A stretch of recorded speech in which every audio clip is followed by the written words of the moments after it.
Sino siya? Anong meron sa kanya? Anong buhay meron siya?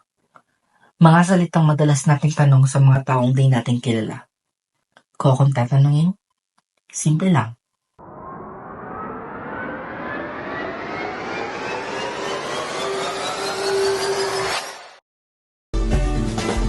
Hi! Ako si Leonard. 20 anyos, Busuangueño. What makes me unique? Tara! Samahan niyo akong panoorin ng buhay na meron ako. Ang buhay ko ay simple lang.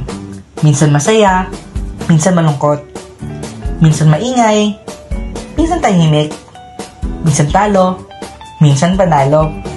Pero sa likod ng mga bagay na ito, narito ang mga bagay at taong bumuo kung sino ako at kung anong buhay meron ako.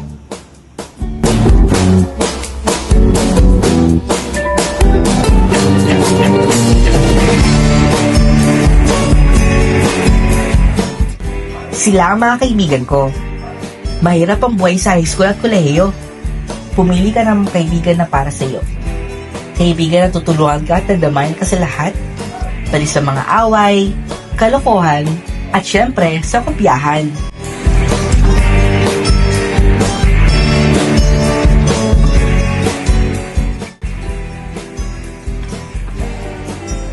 Volleyball ang sports ko. Ito ang first love ko. Pinangarap ko maging Alyssa Valdez noon, pero Alyssa Baldog lang pala maaabot ko.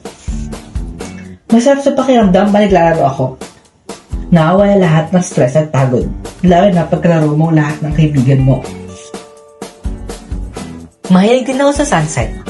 Kahit pa sabi nila, ang simbolo nito ay katapusan. Pero naniniwala ako sa sunset are proof that ending can be often beautiful too. Isa sa mga passion ko ang sumali sa mga organisasyon.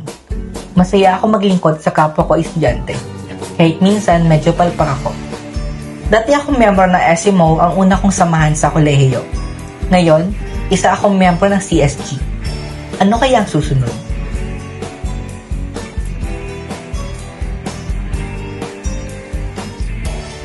At syempre, ang pamilya ko. Ang pamilyang pinalaki ako at tinanggap kung sino ako. Kay mama, kay papa, sa mga kapatid ko, kay tito at kay tita.